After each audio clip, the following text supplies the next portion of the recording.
દીવના ચક્રતીર્થ બીચ ખાતે ખડક પરથી કાચબાનો મૃતદેહ મળી આવ્યો. ફોરેસ્ટે કાચબાના મૃતદેહને કબજામાં લઈ આગળની કાર્યવાહી હાથ ધરી હતી.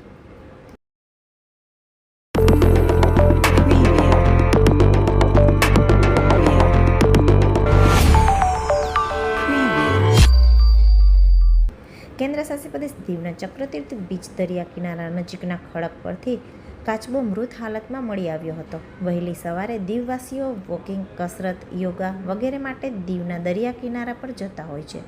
આજે વોકિંગ માટે આવેલ એક શખ્સે ભેખડ પર મૃત હાલતમાં કાચબાને જોતા ફોરેસ્ટને માહિતી આપી હતી. માહિતી મળતા જ તાત્કાલિક ફોરેસ્ટ વિભાગના કર્મચારીઓ ચક્રતીર્થ બીચ પહોંચ્યા હતા અને કાચબાના મૃતદેહને કબજામાં લઈ આગળની કાર્યવાહી હાથ ધરી હતી. કાર્યવાહી દરમિયાન જાણવા મળ્યું હતું કે આ કાચબાની પ્રજાતિ ગ્રીન સી એટલે ચેલોનિયા માઇડાસ છે. આ કાચબો આશરે 30થી 35 કિલોનો છે અને તેની લંબાઈ 3 ફૂટની છે. ત્યાં ઉપસ્થિત લોકોના અનુમાન પ્રમાણે આ કાચબાનું મૃત્યુ બીમાર હોવાના કારણે અથવા દરિયામાં ભરતી હોય ત્યારે તે ભેખડ પર આવી ગયો હોય અને દરિયામાં ઓટ આવે ત્યારે ફરી દરિયામાં જઈ ન શક્યો હોય તેના કારણે પણ થયું હોય. હાલ તો કાચબાનું મૃત્યુ હજુ અકબંધ છે.